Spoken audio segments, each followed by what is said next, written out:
Hi, magandang gabi po sa inyong lahat. Pagpasensyahan niyo po na ako po ay late nang makakapagbigay sa inyo ng second reading of the day today.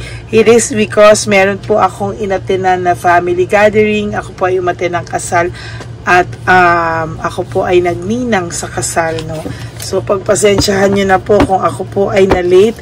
Pero kita niyo naman po kahit gabing-gabi na po, eto po ako sa harapan niyo at nagbibigay po ng free reading of the day today, your second reading of the day today. Kaya pasensyahan nyo na po kung ako po ay late. Tingnan nyo, hindi ko pa na-erase yung kaninang title, no? Purahin natin ito. Okay.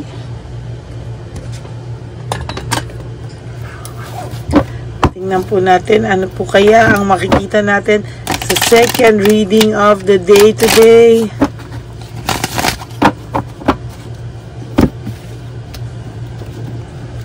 Okay. 1, 2, 3, 4, 5, 6, 7, 8, 9, and 10.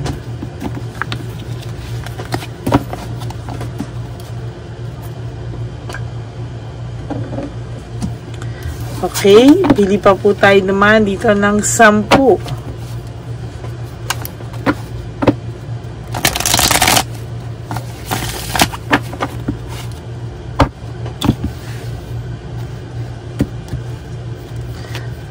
One, 2, 3, 4, 5, 6, 7, 8, 9,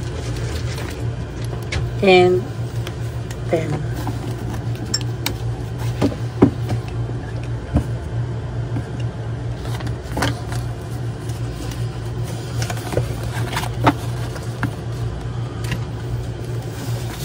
So, tingnan na natin ano po ang makikita natin sa ating reading of the day today.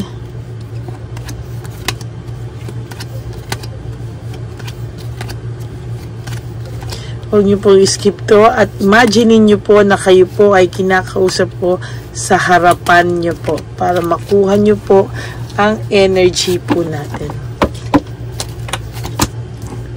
Ultimate clarity, logical thinking. Ang tao pong ito ay nag-iisip, no? Nag-iisip po siya kung bakit daw po parang siya ay ganun-ganun mo lang nilet go o ganun-ganun mo lang po pinamigay, no? Parang hindi mo daw po siya pinaglaban.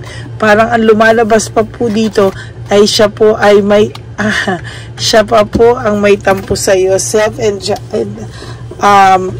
entrapment, no? Parang self-victimization, parang siya pa po, no? Sa nakikita ko po ngayon, parang naaawa pa po siya sa sarili niya. Napakiramdam niya po ay hindi mo daw po siya pinaglaban, no? Na parang binamigay mo lang daw po, just like that. Pinamigay mo lang siya ng ganun-ganun lang po, no? At ang tao pong ito ay siya pa po yung nagdadamdam na parang nung nalaman mong ganyan, pinamigay mo na lang siya at hindi mo na siya nilaban, no?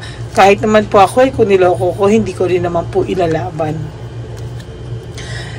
Responsibility and burden. Maybe this person, ginusto niya po sana na dahil kayo, matagal na kayo magkarelasyon, gusto niya po sana na yung responsibility mo sa kanya ay pinaglaban mo rin daw po siya sa taong gustong sumira sa inyo. Pero parang ang nangyari, sinisisi ka po niya na parang lalo pa po siyang nalubog, no, sa tukso o nalubog sa temptasyon. Why? Because pinamigay mo lang daw po siya ng ganun-ganun lang. Kaya somehow, ikaw pa po ang sinisisi ng taong po, no? Kasi po kaya ka sinisisi nito na hindi mo siya pinaglaban. Yung sinasabi niya po na saya niya, pag magkasama po sila, itong babaeng tsabilita na to o yung lalaki man nakasama niya, kung kayo man ay babae ang pinapabasaan nyo, Basta kung sino po yung current partner nito, sinasabi ko po sa inyo, hindi po totoo yung mga pinapakita nila. And as a matter of fact, ang nakikita nyo lang po ay kabaligtaran. It's the other way around, no? Isa yun naman po, bentang-benta naman po. Pag sinabi niya po, for some of you, pag sinabi niyang masaya na siya, may ganito sila, o ganyan, naaapektuhan ka po, please, wag ka pong maapektuhan. Gamitin mo daw po yung isip mo. Binigay na nga daw po sa iyo ni Divine Universe ang mga readings natin. Everyday po yung energy ko po, sabi sa inyo, pag humarap po ako sa baraha, wala po akong iniisip kahit ano, zero, no? Kaya po yung mga ganitong sitwasyon po, nakikitaan ko po talaga ng self-victimization, peki po, no? As a matter of fact, disconnected po siya sa lahat ngayon. Ina-isolate niya po yung sarili niya. Unti-unti pa nga lang po siyang nakakabawi, no? Parang unti-unti pa lang, unti-unti niya na po nagsisinkin sa kanya o nare-realize sa kanya kung ano po yung ginawa niya sa'yo, no?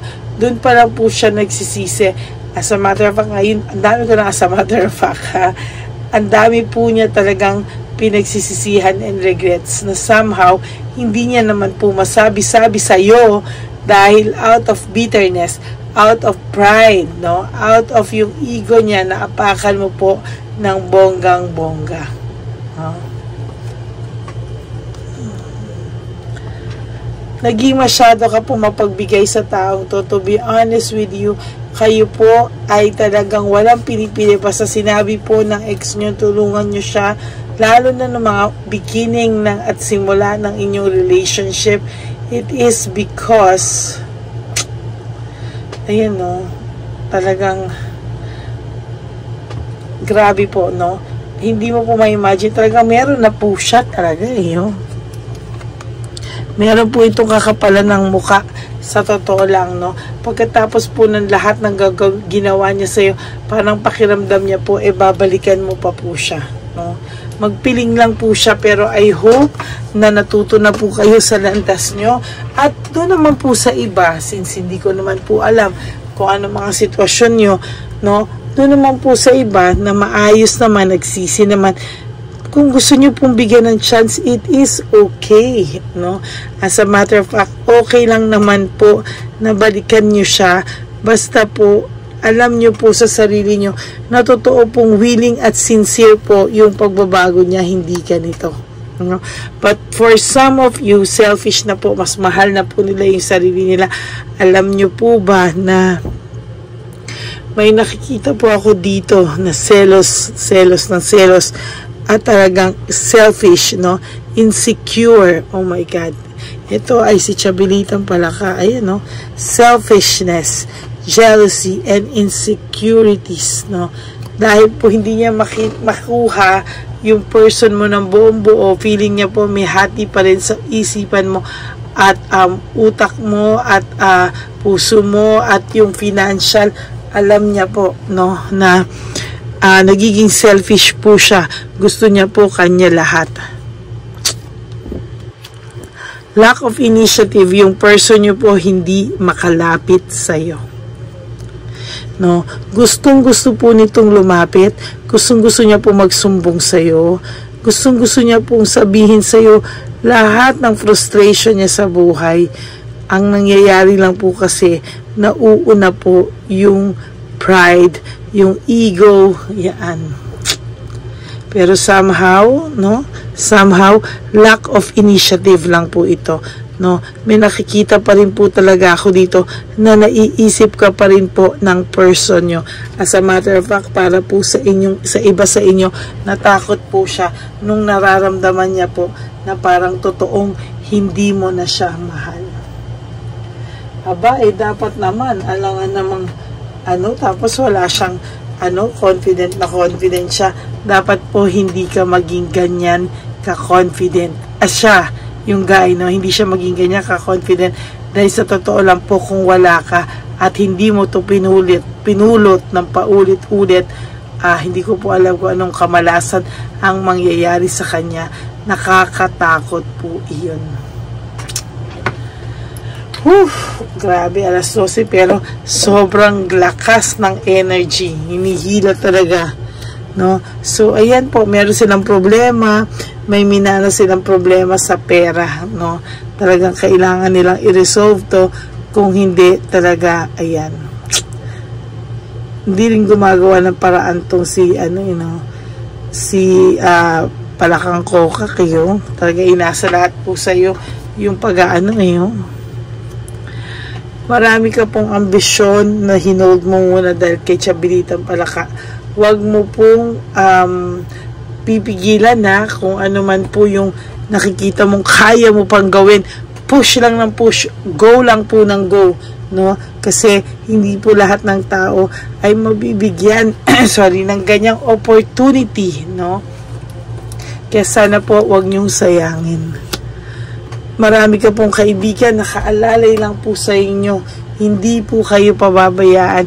Kaya wag po kayong magsasawa na magdasal para po, alam mo yun, kailangan po magtupad mo lahat ng pangarap mo at siya naman po ay iserve po sa kanya kung ano yung dapat, no?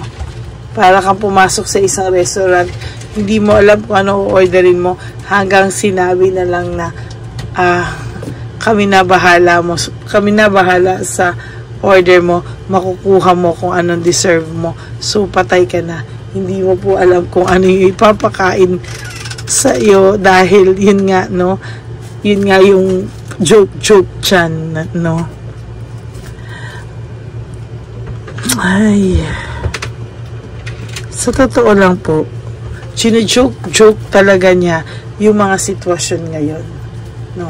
Dinadaan niya po sa pa-joke, dinadaan niya po sa kunwaring hindi siya affected, pero I tell you, ang tao niyo po ay affected sa inyo. Affected po siya. Sa totoo lang, hindi po totoo na hindi siya apektado, no? Ang tao pong ito ay sobrang naapektuhan nang umalis ka sa buhay nito.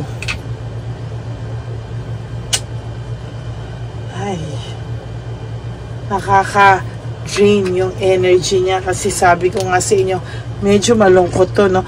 Pero kung makaano to sa FB, akala mo totoo.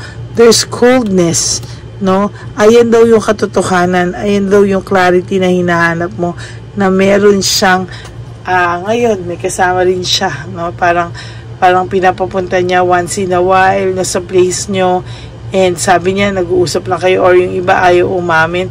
Kaya ang sinasabi ko po sa iyo, ha, kailangan po meron ka pong CCTV, no? Kailangan meron ka pong CCTV kung saan, kung gusto mong mahuli at wala kang pruweba, yan lang po, no? Napakadali na po niyan, sa totoo lang. Kung sa pagmamahal kapatid, tatanungin mo ko, meron akong nakikita sa iyo. Pero it's isa lang, no? Ang sabi niya, things will never be the same, hindi na mauulit yung pagmamahal ko sa iyo, etc., etc.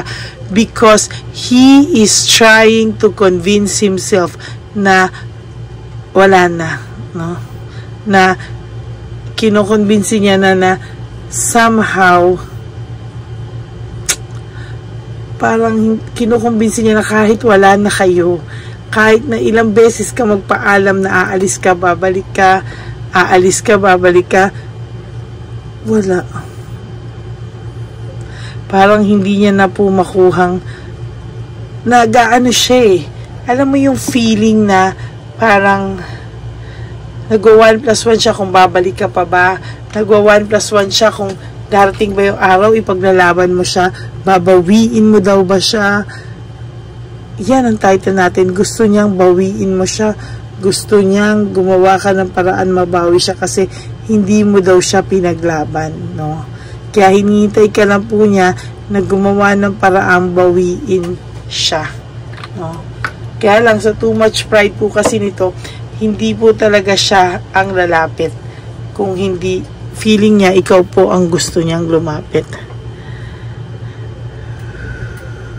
Alam niyo po, sa sobrang lakas ng energy niya ngayon, ang dami niya pong gusto sabihin sa akin, naghahalo-halo na po ako.